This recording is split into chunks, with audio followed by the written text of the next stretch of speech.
There's one thing that every client that I see has in common, and they are aware that they are wanting to change something in their life. Something's not working, they feel it, it doesn't feel good, and they want to change it.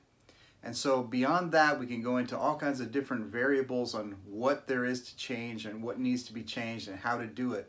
So I've found that there are actually 4 elements to making lasting life changes that I use with my clients, and to whatever extent that they can actually practice these things, they get really good results.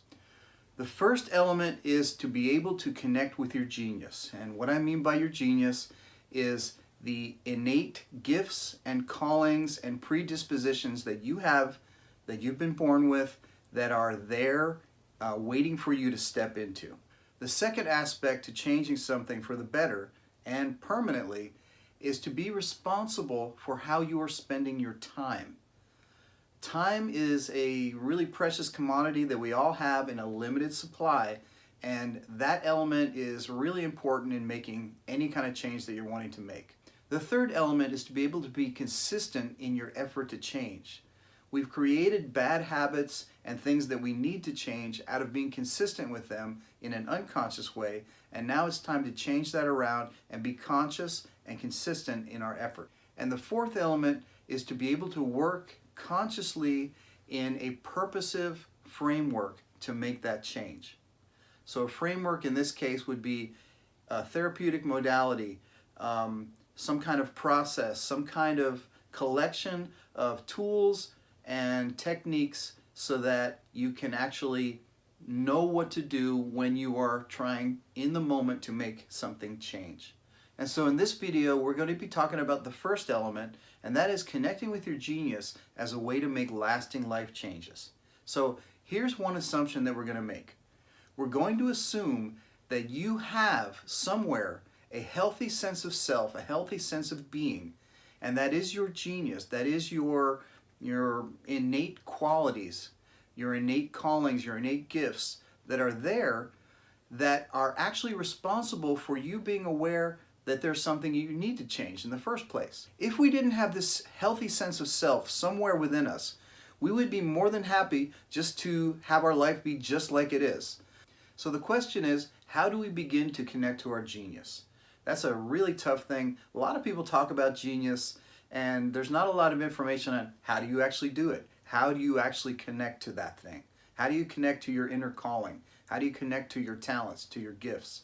So one of the first ways is to start feeling your way into it. And what I mean by that is, in making changes, you start feeling, how do I feel now?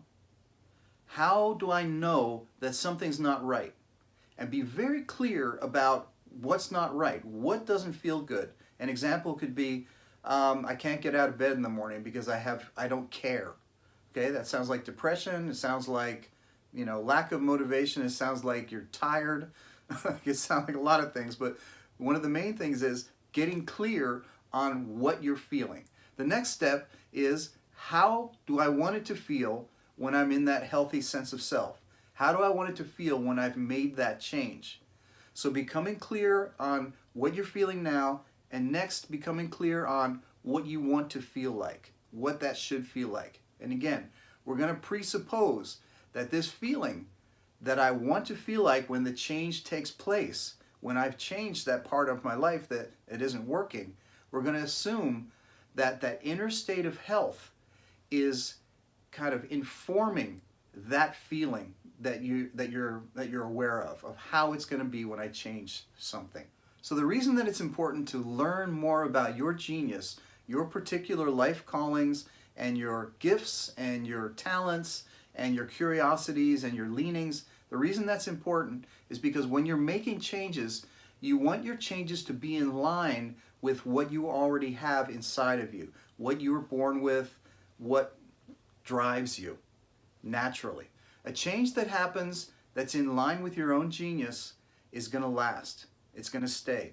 And that's why a lot of changes don't stick, is because we're trying to change into something that's not natural for us. We're trying to change a part of our life that is superimposed by an idea that's not in harmony with who we are as in our innate nature. The reason that it's so important for you to get in touch with your own genius qualities and callings as you're trying to make lasting life changes is because there's something in you that knows where it needs to go.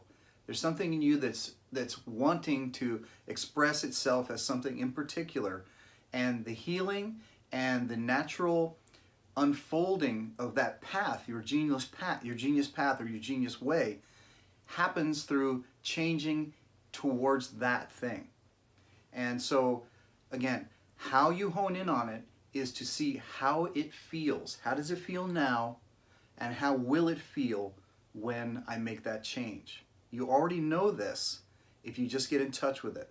That's going to be one of the things that helps guide you along making these changes. If you're interested in learning more about how to find your own genius qualities and how to live a purposeful and meaningful life, hit the subscribe button and check out thegeniusway.com for tools, tips, and encouragement.